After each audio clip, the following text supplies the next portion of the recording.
ভাত নাই।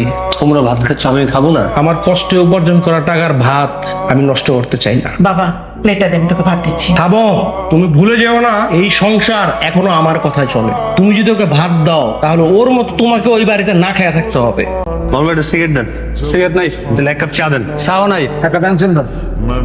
আমি তোমার কাছে সিগারেট ছিলাম, তুমি আমার বলে সিগারেট নেই। সিগারেট বাকিতে বেশি না, আগের টাকা রয়েছে।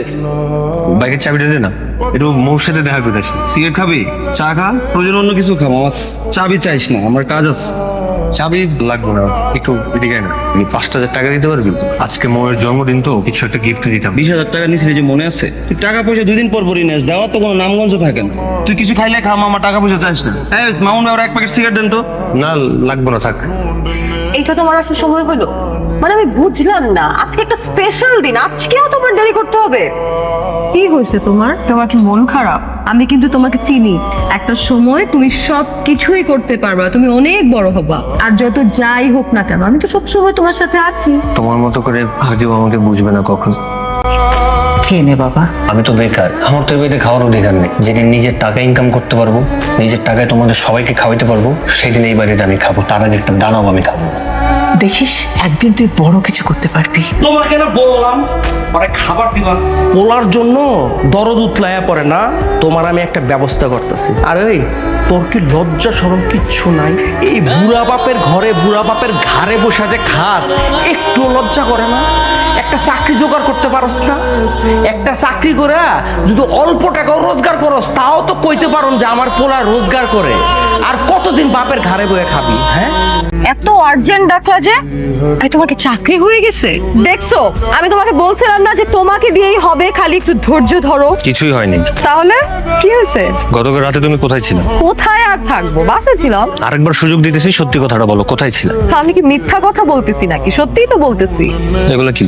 তুমি এগুলা কোথায় পেয়েছো? এগুলো আমি কোথায় পেয়েছি সেটা তো তোমার জানার দরকার নেই। কিন্তু এই তুমিই তো আমাকে বলছিলা যে পৃথিবীতে আমার পাশে আর কেউ থাকুক আর না থাকুক, তুমি শেষ পর্যন্ত আমার পাশে থাকবা। এইটার নমুনা। রাকিব, তুমি আমাকে ভুল বুঝতেছো। আমি তোর ভুল বুঝে বুঝে তুই তোর কাছে রাখ।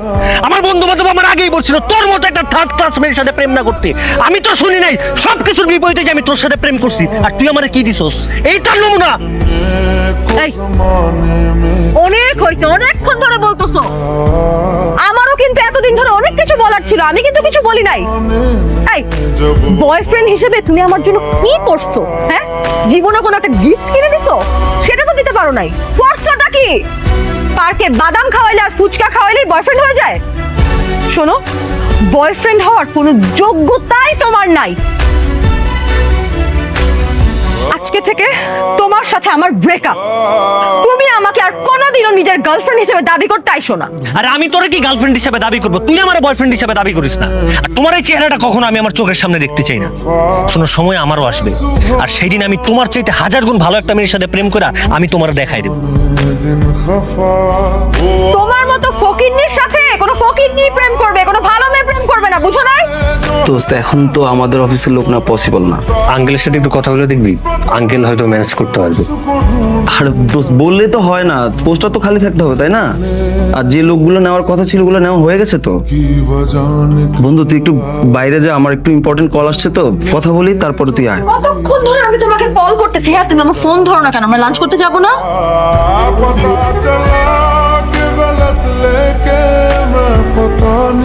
দোস্ত শোন, বয় বয়। আর তুমি না মানে দেখতেছো আমি কল ধরতেছি না, তোমার এখনই আসতে হবে। তুমি যদি কলটা ধরতা তাহলে তো আমি এখানে আসতাম না। আর এমনি ওর সাথে তো এখন রিলেশন নাই আমার, কি ভাবলো তাতে কিছু যায় আসে না। এই নিয়ে 10 বার তো বাসা থেকে বের হইলো। ওই যে কথায় আছে না, মোল্লার দৌড় মসজিদ পর্যন্ত, ঘুরে ফিরে আবার এই বাসায় ফেরত আসতে হবে।